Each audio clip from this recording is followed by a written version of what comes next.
Good evening, minsan pa. Tayo ay narito muli sa ating dinner with Jesus. May mga taong binibilang ang mga nagawang mabuti sa kapwa.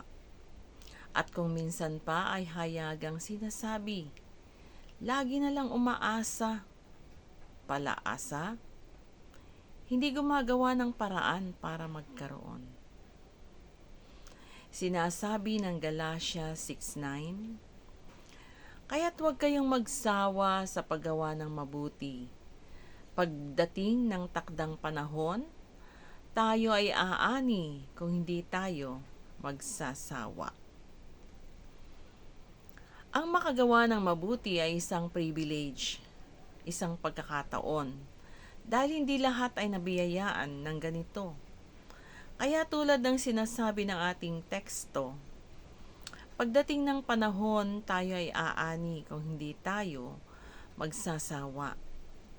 Kaya nga, patuloy lang tayong gumawa ng mabuti sa ating kapwa.